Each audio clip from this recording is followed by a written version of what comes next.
नमस्कार दोस्तों, आप सभी का KMI की यूट्यूब चैनल में हार्दिक स्वागत है। हमने साइंस में कुछ पीछे की क्लास में कुछ पढ़ा था कि विलयन क्या होता है, अम्ल क्या होता है, क्षारक क्या होता है, ये कैसे विक्रिया करती है, धातु के साथ कैसे विक्रिया होती है, धातु कार्बोनेट के साथ कैसे विक्रिया होती है, धातु हाइड्रोजन कार्बोनेट के साथ विक्रिया कैसे होती है। तो जिस बंदे ने भी ये पीछे वाला चैप्टर नहीं पढ़ा वो हमारे पीछे क्लास को देख सकता है। समझ गए? तो अपन पढ़ेंगे आज उससे आगे कि पीएच क्या होता है। पीएच जहाँ पे पी किसका अर्थ सूचक है, ये पीएच पी का अर्थ क्या होता है, पी का अर्थ था शक्ति। ठीक है, वैसे जर्मन शब्द है पीएच, तो इसका वैसे मान होता है पुषांश। जैसे पी का मीनिंग निकलता है पुषांश, जिसका अर्थ था शक्ति। यह मतलब H+ आयन की सांद्रता का निर्धारण करता है कि कोई भी विलयन कितना अम्लीय कितना क्षारीय है, इसका पता लगाने के लिए एक स्केल विकसित किया गया है जिसे पीएच स्केल कहते हैं। समझ गए? ये पीएच स्केल कैसे बनता है मैं आपको दिखा देता हूँ। पीएच स्केल एक जो आपका स्केल है वैसे होता है, बस वो थोड़ा सा ऐसा होता है, बना हुआ ऐसा होता है। ठीक है, अगर पीएच का मान यहाँ पे 7 है पीएच का मान, तो इसका मतलब ये है कि विलयन क्या है, विलयन क्या है, उदासीन है। 7 होने पर पीएच का मान विलयन उदासीन होता है, और 7 से कम होने पर H+ आयन की सांद्रता घटती है, और जब H+ आयन की सांद्रता घटती है तब विलयन अम्लीय होता है। समझ गए? H+ का मतलब यह है कि हाइड्रोनियम आयन की सांद्रता घटने के साथ जितनी अधिक होगी विलयन उतना ही, उसका पीएच का मान उतना ही कम होगा। तो H+ आयन की सांद्रता किसका निर्धारण करती है, अम्ल का निर्धारण करती है। समझ गए? तो H+ आयन की सांद्रता जितनी अधिक होगी उसका पीएच का मान उतना ही कम होगा। जैसे ये 6 है, ये 5 है, ये 4 है, ये 5 है, तो ये पीएच का मान जितना कम होगा विलयन उतना ही अम्लीय होगा। यहाँ पे अम्लीय प्रकृति होती है। और पीएच का मान अगर 7 से ज़्यादा है, जैसे 8 है, 9 है, 10 है, 11 है, 14 है, 15 है, जो भी है, ओके, तो विलयन यहाँ पे क्या होता है, OH- आयनों की सांद्रता धीरे धीरे बढ़ने लगती है।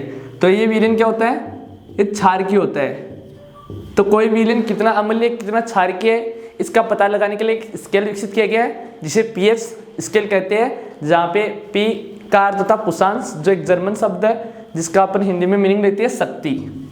समझ के? ये विलयन की शक्ति का निर्धारण करते हैं। अगर किसी विलयन की H+ आयन की सांद्रता जितनी अधिक होगी उतना विलयन उतना ही क्षारकीय होगा, और जितनी H+ आयन की सांद्रता कम होगी विलयन की पीएच का मान उतना ही कम होगा। समझ गए? तो आप देख सकते हो, पीएच स्केल को नोट कर सकते हो कि पीएच स्केल क्या होता है।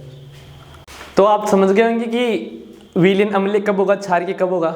अगर पीएच का मान 7 से कम है तो विलयन अम्लीय, और 7 से ज़्यादा है तो विलयन क्या है, क्षारकीय है। समझ गए? तो अगर पीएच का मान 7 से अधिक कम है तो वो विलयन प्रबल अम्ल है, और 7 के नज़दीक है तो विलयन क्या है, दुर्बल अम्ल है। समझ गए? अधिक H+ आयन वाले विलयन को क्या बोलते हैं, प्रबल अम्ल कहते हैं, और कम H+ आयन वाले विलयन को क्या कहते हैं, दुर्बल अम्ल कहते हैं। तो आप समझ गए होंगे ये सब जो मैं बता रहा हूँ। अगर समझ गए हो तो आपको नेक्स्ट बताते हैं कि पीएच का उपयोग क्या है, कैसे मानव की पीएच कितनी होती है, अम्लीय वर्षा की पीएच कितनी होती है, मानव शरीर का पीएच क्या होता है। तो हमारा जो मानव शरीर है उसकी पीएच कितनी होती है, ये आपको याद रखना है। ये क्वेश्चन पूछ सकता है 1 नंबर के क्वेश्चन में कि मानव शरीर की पीएच कितनी होती है, 7.0 से 7.4 के मध्य रहती है। ये इसकी प्रास है। समझ गए? ये नोट कर लेना आप। हाँ, यहाँ पे 7.8 कर लेना। मानव के शरीर की पीएच कितनी होती है, 7.0 से 7.8 प्रास के मध्य होती है। मानव इसी प्रास के अंदर जीत रह पाते हैं, वरना उनकी स्किन से संबंधित डिजीज वगैरह होने लगती है। जैसे आपने देखा होगा कि अगर हमारे खेतों में कभी कुछ वर्षा के दिनों में बरसात होती है तो घर वाले कहते हैं नहीं, खारी वर्षा हुई है, खारी वर्षा हुई है। खारी वर्षा का मतलब कि वो अम्लीय वर्षा हुई है। अम्लीय वर्षा मतलब उसकी पीएच का मान कितना है, 7 से कम है। जनरली अम्लीय वर्षा का पीएच का मान कितना होता है, 5.6 से कम होता है। ओके, अगर किसी भी वर्षा का मान 5.6 से कम होता है तो वर्षा क्या होती है, अम्लीय वर्षा होती है। और यदि इस अम्लीय वर्षा का जल नदियों में प्रवाहित कर दिया जाए तो इससे जो जीवधारी है नदियों के, उनका जीवन संकट में आ जाता है। समझ गए? तो अम्लीय वर्षा का पीएच का मान 5.6 से कम होने पर अम्लीय वर्षा होती है, और मानव शरीर के पीएच का मान 7.0 से 7.8 प्रास के मध्य रहता है। समझ गए। और नेक्स्ट है आपके खेतों में या फिर बगीचों में जो कुछ पौधे होते हैं, आप मतलब आप नर्सरी से पौधे लाकर अगर लगाते हो तो उसके साथ कुछ मिट्टी आती है।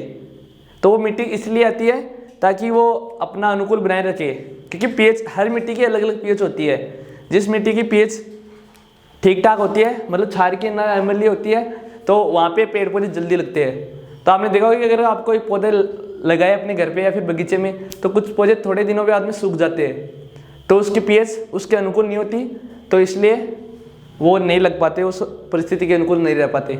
समझ गए। तो मतलब इसमें जो पेड़ पौधे आप लगाते हो खेतों में या फिर बगीचों में, तो उसमें भी पीएच का योगदान होता है। समझ गए। उसकी एक निश्चित पीएच होती है जो आप जांच कर सकते हो पीएच स्केल से। समझ गए। नेक्स्ट है जो हमारे पेट में अपच हो जाता है।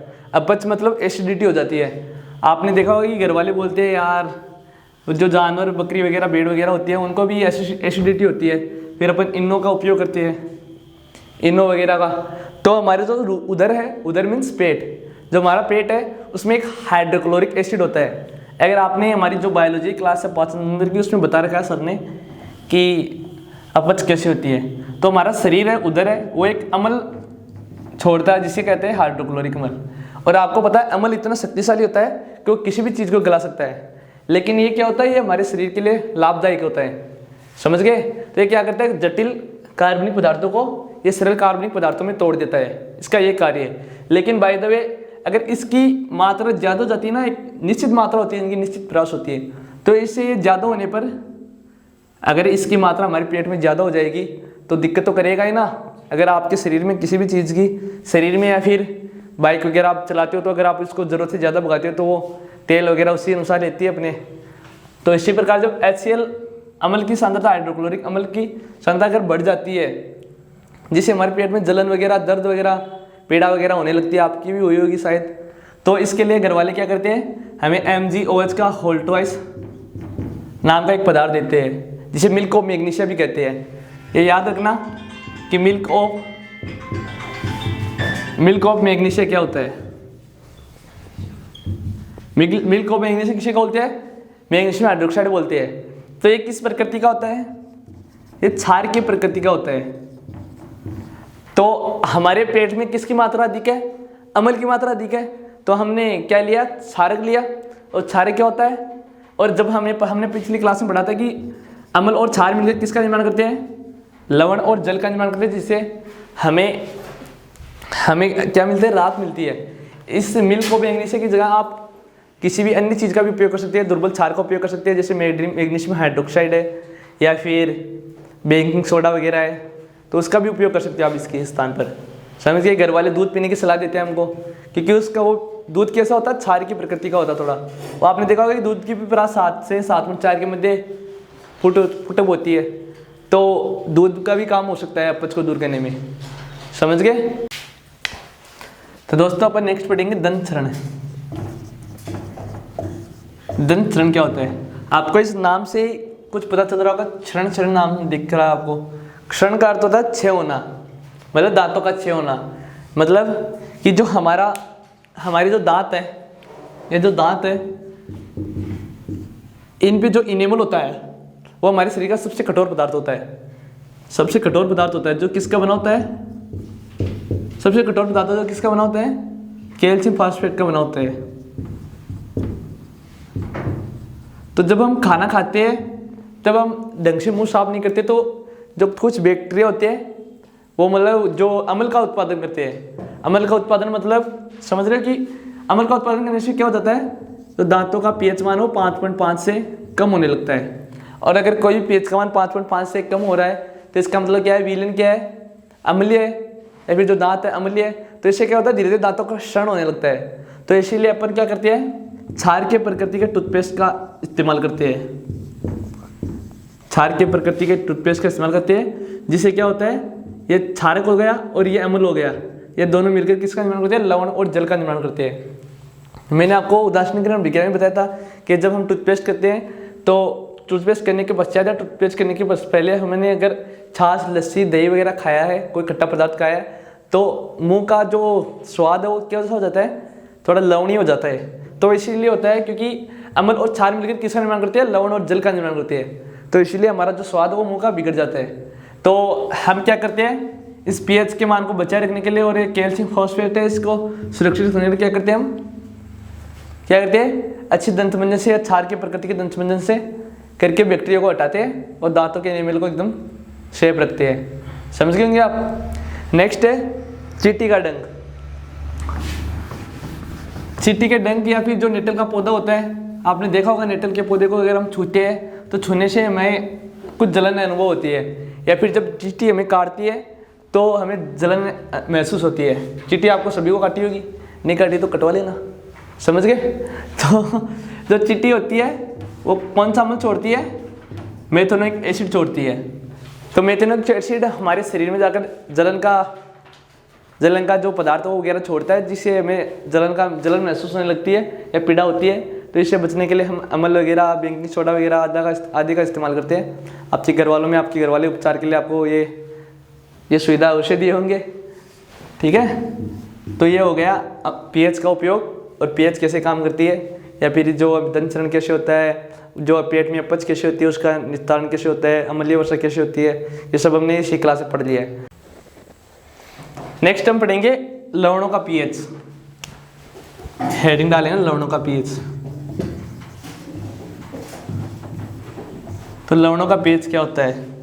अगर प्रबल अम्ल एवं प्रबल क्षार के लवणों का पीएच का मान अगर 7 है, अगर प्रबल अम्ल एवं प्रबल क्षार के लवणों का पीएच का मान अगर 7 है तो विलीन क्या है, उदासीन है। समझ गए। और अगर प्रबल अम्ल एवं दुर्बल क्षार के पीएच का मान अगर 7 से कम है तो वो क्या है, क्या किस प्रकृति के, अम्लीय प्रकृति के। और अगर प्रबल क्षारक और दुर्बल अम्ल के पीएच का मान 7 से अधिक है तो क्या कैसी प्रकृति के है, वो क्षार के प्रकृति के है। ये लवणों की बात होगी। समझ गए। नेक्स्ट हम पढ़ेंगे क्लोर क्षार रिएक्शन। ये समझ में आ गया होगा। दोबारा बता देता हूँ कि अगर प्रबल अम्ल और प्रबल क्षार के लवणों का पीएच का मान अगर 7 है तो विलीन क्या है, उदासीन है। और अगर प्रबल अम्ल और दुर्बल क्षार के पीएच का मान 7 से कम है तो विलीन अम्लीय है। और अगर प्रबल क्षार और दुर्बल अम्ल के पीएच का मान 7 से अधिक है तो विलीन क्या है, क्षारकीय है। समझ गए होंगे। नेक्स्ट हम पढ़ेंगे क्लोर क्षार रिएक्शन, क्लोर क्षार अभिक्रिया। ये इंपोर्टेंट है, आपको याद करना है। समझ गए। तो क्लोर क्षार अभिक्रिया कैसे होती है, जब सोडियम क्लोराइड लिख लेना साथ साथ, जब सोडियम क्लोराइड के जलीय विलयन में विद्युत धारा प्रवाहित की जाती है, सोडियम क्लोराइड के जलीय विलयन में अगर विद्युत धारा प्रवाहित की जाती है तो क्या बनता है, सोडियम हाइड्रोक्साइड बनता है, क्लोरीन गैस बनती है और हाइड्रोजन गैस बनती है। समझ गए। तो ये कैसे बनता है, इसकी एक प्रोसेस होती है, इसका एक डायग्राम दे रखा है, तो वो कैसे होता है अपन बताएंगे। समझ गए। जैसे ये एक बॉक्स है, चित्र आपको आना चाहिए बनाना।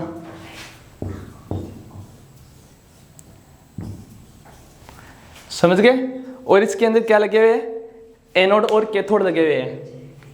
एनोड जानते हो, ये एनोड है और ये कैथोड है। कैथोड मींस इस एनोड पे प्लस चार्ज होता है और कैथोड पर माइनस चार्ज होता है। ठीक है। और इसके अंदर जो भी विलयन है वो कौन सा है, NaCl का विलयन है, जलीय विलयन। समझ गए। और फिर इन एनोड और कैथोड को हम किससे जोड़ देते हैं, एक परिपथ से जोड़ देते हैं। मैंने पिछली क्लास में बताया था कि ये किसका साइन है, बैटरी का साइन है, जो हम आगे क्लास में पढ़ेंगे। समझ गए। ये जो बड़ा वाला सिरा प्लस का होता है, ये माइनस का होता है। एनोड प्लस से जुड़ा होता है और कैथोड माइनस से जुड़ा होता है। जब इसमें विद्युत धारा प्रवाहित की जाती है, तो ये जो Na प्लस में और Cl माइनस में दोनों क्या हो जाते हैं, टूट जाते हैं। तो आपको पता है कि प्लस वाला सिरा एक दूसरे को प्रतिकर्षित करता है और माइनस वाला सिरा एक दूसरे, प्लस माइनस वाला तो आकर्षित होता है एक दूसरे में और प्लस प्लस वाला एक दूसरे को प्रतिकर्षित करता है। इसी प्रकार माइनस के साथ होता है। तो ये हम फिजिक्स के चैप्टर में समझेंगे। तो ये क्लोरीन गैस है, ये क्या करेगी, एनोड की तरफ आएगी, समझ गए। और ये जो सोडियम है वो कैथोड की तरफ जाएगा, ओके। या फिर H+ आयन है इसके जल के, वो कैथोड की तरफ जाएगा। और इससे क्या बाहर निकलेगी, क्लोरीन गैस निकलेगी। और इससे क्या निकलेगी, हाइड्रोजन गैस निकलेगी। और यहां से क्या निकलेगा बाहर, सोडियम हाइड्रोक्साइड निकलेगा, समझ गए। तो सोडियम हाइड्रोक्साइड का निकलेगा, नमक का घोल भी होता है ये। और इसका प्रयोग किसमें किया जाता है, इसमें क्या उपयोगी बता रखा है। ये क्लोरीन का उपयोग किया जाता है पानी को मतलब पानी को शुद्ध करने के लिए, कीटनाशकों को मारने के लिए। और हाइड्रोजन का उपयोग ईंधन के रूप में किया जाता है। इसी प्रकार ये जो NaH का घोल प्राप्त हुआ हमें, इसका प्रयोग साबुन में या फिर ग्रीस के रूप में आदि के रूप में किया जाता है। मशीनों को मतलब ग्रीस वगैरह लगते हैं ना, उसमें इस NaH का प्रयोग किया जाता है। तो ये क्लोरीन क्षार की अभिक्रिया है और ये प्रोसेस मैंने आपको बता दी है। अगर आपको समझ में आई तो वीडियो को लाइक करना, आगे शेयर करना। नेक्स्ट हम पढ़ेंगे विरंजक चूर्ण। विरंजक चूर्ण आपने पहली बार नाम सुना होगा इसका। तो विरंजक चूर्ण क्या होता है, जो हमें ये जो क्लोरीन क्षार रिएक्शन करवाई थी हमने, इसमें जो क्लोरीन गैस मिली थी हमें, तो उसका अगर हम कैल्शियम हाइड्रोक्साइड के साथ अभिक्रिया करवाते हैं, ये जो क्लोरीन गैस हमें प्राप्त हुई है, इसका अगर हम क्लोरीन गैस से जो हमें प्राप्त हुई है पिछले जो प्रोसेस थी उसके अंदर, इससे रिएक्शन कराते हैं तो हमें विरंजक चूर्ण प्राप्त होता है। CaOCl2 प्लस हाइड्रोजन गैस मिलती है, समझ गए। तो ये CaOCl2 किसका सूत्र है, विरंजक चूर्ण का सूत्र है, आपको याद रखना है ये। इसका जो विरंजक चूर्ण है इसका उपयोग कहाँ पे किया जाता है, कपड़ों को रंगने में किया जाता है और जल को शुद्ध करने में किया जाता है। जल को मतलब जो आपने देखा होगा स्कूलों में टैंक में जो गोलियां डाली जाती है वो क्लोरीन विरंजक चूर्ण की या फिर क्लोरीन गैस की डाली जाती है। और एक रासायनिक उद्योगों में उपचय के रूप में किया जाता है, रासायनिक उद्योगों में उपचय के रूप में किया जाता है। तो ये विरंजक चूर्ण का उपयोग है। नेक्स्ट हम पढ़ेंगे बेकिंग सोडा। H2 तो है और जल प्राप्त होता है, समझ गए। तो यहाँ पे O लिख लेना, ये O भी है, जल का निर्माण होता है, समझ गए। नेक्स्ट है खाने का सोडा, बेकिंग सोडा या सोडियम हाइड्रोजन कार्बोनेट। ये एक ही बात है, आपने इसका तो नाम सुना होगा, बेकिंग सोडा या खाने का सोडा। रसोई घर में उपयोग करते हैं इसका, पकौड़े बनाने के लिए, जो तेलीय पदार्थ होते हैं ना, ब्रेड वगैरह बनाने के लिए बेकिंग सोडा का प्रयोग किया जाता है। तो कैसे बनता है, इसके निर्माण की अभिक्रिया जनरल पूछी जाती है। तो कैसे निर्माण होता है, जब ये जो सोडियम क्लोराइड है NaCl नमक होता है, इसकी अभिक्रिया अगर हम जल और इसमें थोड़ी बहुत कार्बन डाइऑक्साइड और अमोनिया के साथ करवाते हैं, NH3 अमोनिया के साथ करवाते हैं, तो हमें क्या प्राप्त होता है, अमोनियम क्लोराइड और क्या प्राप्त होता है, खाने का सोडा प्राप्त होता है। NaCO3 इसका फॉर्मूला होता है। तो ये हमें खाने का सोडा प्राप्त होता है, सोडियम हाइड्रोजन कार्बोनेट भी बोलते हैं इसको, ये याद रख लेना। खाने का सोडा का फॉर्मूला ये होता है NaCO3। इसका उपयोग किसमें किया जाता है, उपयोग भी पूछे जाते हैं कि खाने के सोडे के 3 उपयोग लिखिए। तो इसका उपयोग किया जाता है एक तो रसोई घर में खाना पकाने में, और मैंने एक बताया था अपच को दूर करने में, क्षार के रूप में, औषधि के रूप में, और एक अग्निशामक के रूप में। अग्निशामक का मतलब ये है कि आग बुझाने में इसका उपयोग किया जाता है, समझ गए। कि जब सोडियम क्लोराइड की अभिक्रिया अगर हम जल और कार्बन डाइऑक्साइड के साथ अमोनिया की उपस्थिति में करवाते हैं, तो हमें अमोनियम क्लोराइड और सोडियम हाइड्रोजन कार्बोनेट का निर्माण होता है, जिसे हम सोडियम हाइड्रोजन कार्बोनेट को क्या बोलते हैं, खाने का सोडा बोलते हैं, बेकिंग सोडा बोलते हैं, समझ गए। इसका उपयोग मैंने लिखा दिया है, आप नोट कर लेना। नेक्स्ट क्या है, धोने का सोडा। तो धोने का सोडा कैसे बनता है, धोने के सोडे की अभिक्रिया अपन देखेंगे अभी। लिख लेना धोने का सोडा। धोने का सोडा मतलब जो साबुन वगैरह होती है ना उसकी बात कर रहे हैं।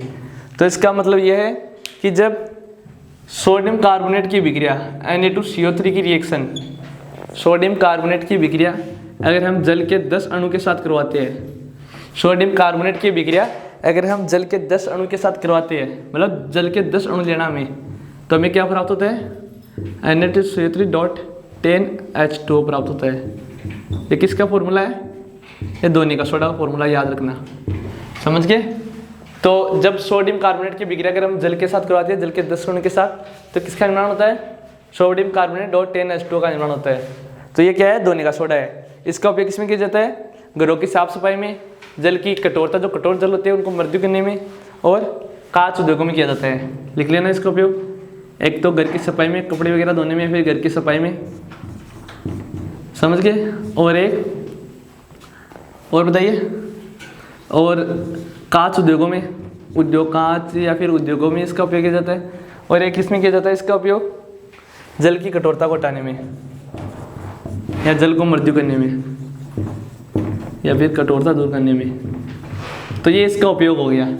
समझ गए? नेक्स्ट हम पढ़ेंगे क्रिस्टलन जल क्या होता है।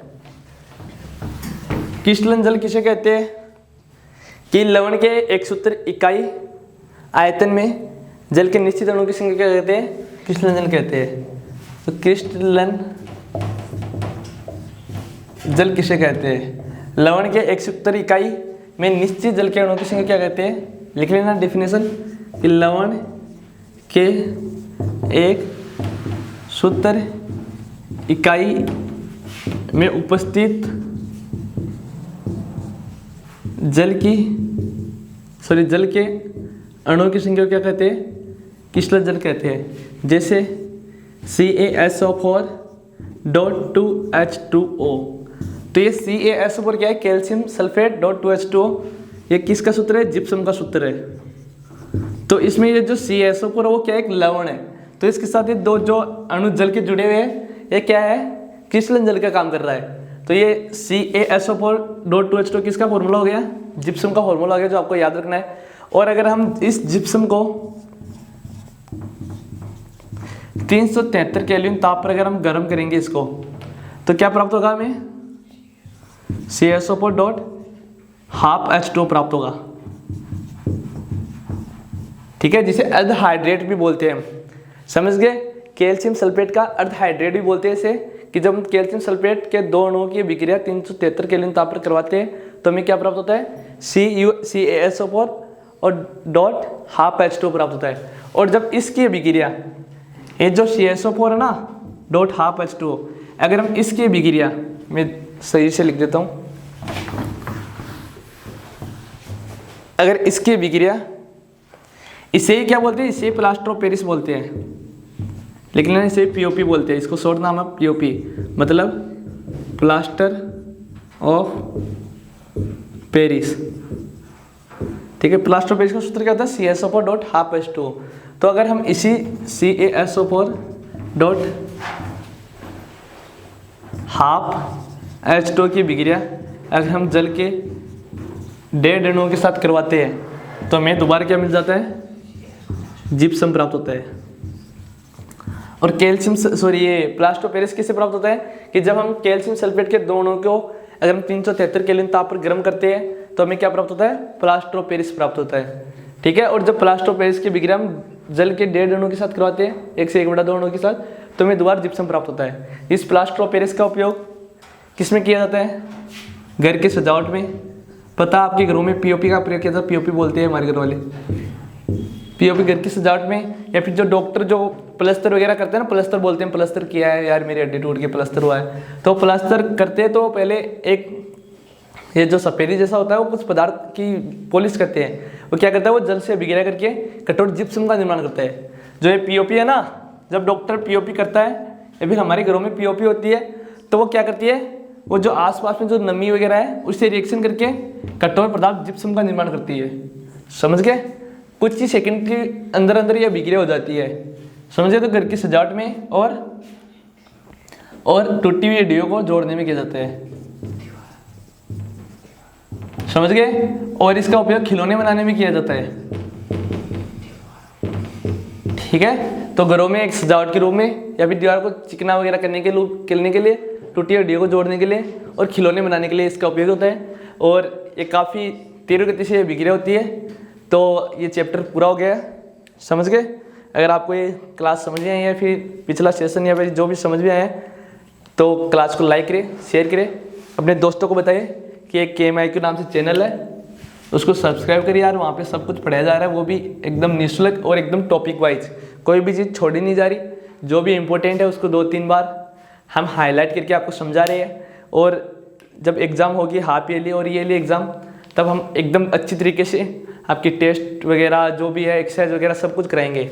तो हमेशा जुड़े रहे, अपने दोस्तों को भी जोड़े।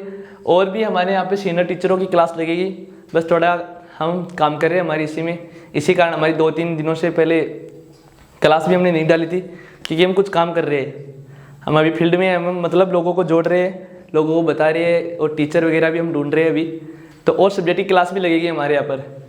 तो आपके दोस्तों को जोड़े, अपने भाइयों को जोड़े, अपने बड़े भाइयों को जोड़े, छोटे भाइयों को जोड़े। और कोई भी सब्जेक्ट हो, कोई सी भी क्लास हो, कोई भी सब्जेक्ट हो, अगर आपको पढ़ना है तो उनको बताइए कि वहाँ पे पढ़िए, वहाँ पे अच्छे पढ़ाते हैं। या फिर तेरे को ये क्वेश्चन समझ में नहीं आया तो मैं सर से कमेंट करूँगा कमेंट बॉक्स में, तो सर इसका आंसर जरूर देंगे। आप कोई भी कमेंट करोगे तो उसका तुरंत आंसर देने की कोशिश की जाती है हमारे यहाँ पे, ओके। तो आप कमेंट करके देखना, कोई भी इससे डाउट है या फिर अभ्यास प्रश्नों के अंदर जो भी डाउट है, जो अभ्यास और एक्सरसाइज वगैरह अन्य महत्वपूर्ण प्रश्न, एडिशनल क्वेश्चंस, बायोलॉजिकल क्लास होगी हमारे यहाँ पे, अभी कोशिश की जा रही है। और टीचर भी आएंगे, समझ गए। तो लोगों को जोड़े, लोगों को बताए, अपने दोस्तों को शेयर करिए, ठीक है। अभी स्कूल ओपन नहीं है, स्कूल ओपन हो जाएगी तो हर प्रकार की क्लास आपको मिलेगी देखने के लिए। तो चैनल को लाइक करें, सब्सक्राइब करें, शेयर करें, अपने दोस्तों को जरूर बताएं। धन्यवाद।